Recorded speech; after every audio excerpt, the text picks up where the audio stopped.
Hello trip सुरु भयो। केही दिनको लागि हाम्रो ट्रिप त्यसरी सुरु भयो। दार्जिलिङ यात्रा सुरु भयो। ल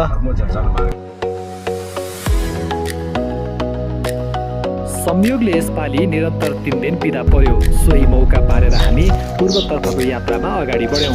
जङ्गलको मनमोहक दृश्य, त्यहाँका बोट बिरुवा, हरियाली वातावरणको दृश्यावलोकन गर्दै हामी काकडभिट्टातर्फ अगाडि बढ्यौँ।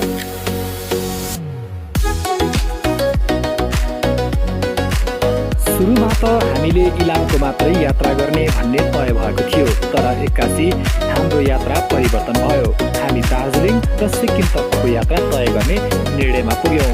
सोही अनुसार हामीले सिन्धुलीमा पुगेर गाडीको चार्ज सँगसँगै हामीले खाना खाने काम सम्पन्न भयो। त्यस पछाडि हामी त्यहाँबाट अगाडि बढ्यौँ।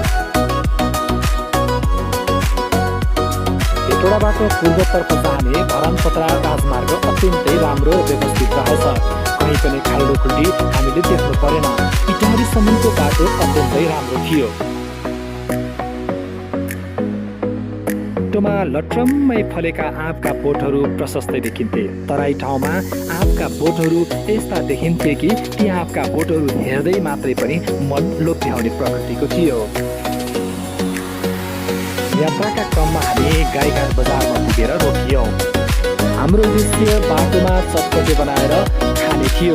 सोही अनुसार हाम्रो केही तयारी घरबाटै थियो र त्यसैका लागि हामी थप सामग्री छुटाउनका लागि पसलसम्म पुग्यौँ। अहो, तराईमा गर्मी पनि अति बढेछ। गर्मी मेटाउने माध्यम बन्यो उखुको जुस।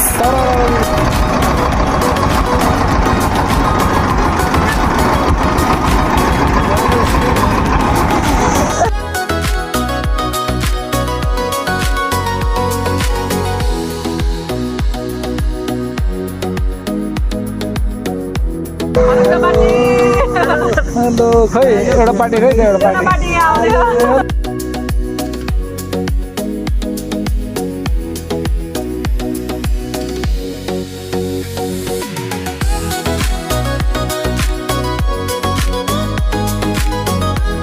मिठो मिठो मिठो भयो। इटहरीसम्म त आरामदायी यात्रा भयो नै, तर इटहरी पुगिसके पछाडि केही समय इभी गाडी चार्ज गर्यौँ अनि हाम्रो यात्रा सुरु भयो धुलाम्बे बाटोमा।